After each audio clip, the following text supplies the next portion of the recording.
Ituturo ko sa inyo paano ba magtanim ng sanga ng malunggay. So, bago tayo magtanim, pipili tayo ng sanga na brown na siya. Medyo brown na. Yan. Oh. Brown or may pagka-gray na siya ng konti. Yan. Hindi yung ganito guys ha. Yan, green pa yan. So, batang-bata pa yan. Hindi pa yan kayang mabuhay sa initan. So, pipili tayo ng medyo brown na kagaya nito. Yan oh. Old stem na siya, kumbaga. Yan. Ito bagong puto lang yan guys. Pero the best na magtanim tayo sana kung mga 1 or 2 weeks nang naputol-putol na ganyan. Kasi healed na yung sanga niya. Pero nabubuhay pa rin naman to. Kasi tag-ulan ngayon. At saka hindi to siya malulusaw guys. Kasi ang lupa dito matarik. So, the best na taniman ng malunggay matarik na lupa. Pero pwede naman sa flat. Kaya lang, pag flooded lagi, namamatay ang malunggay na ano, ang tawag doon, nalulunod. So, ito, nilagay ko na siya sa butas. Kunti lang butas, yung kasya lang siya kung gaano kalaki yung sanga yun. Tapos, lagyan mo ng lupa paligid.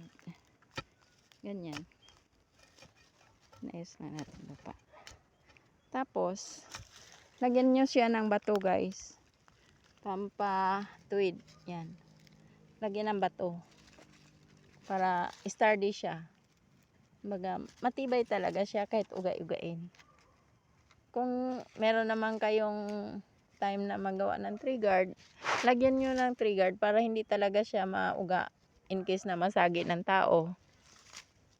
Kasi ang kalaban lang naman sa malunggay, once nag-form na siya ng ugat dyan, tapos nauga, wala na yan. Goodbye world na yan. So, kailangan matibay ang pundasyon ng pagkatanim mo. So, ganyan. Ibaon mo yung bato. Ganyan. Ibaon mo yung bato para matibay siya. Hindi siya nauuga pag dinaanan.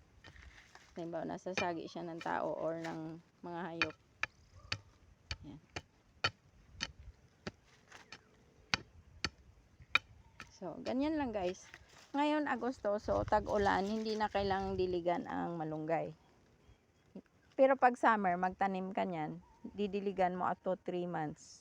So, after 3 months, pabayaan mo na siya. Hindi mo na kailangang diligan. So, yun lang guys. Thank you so much for watching.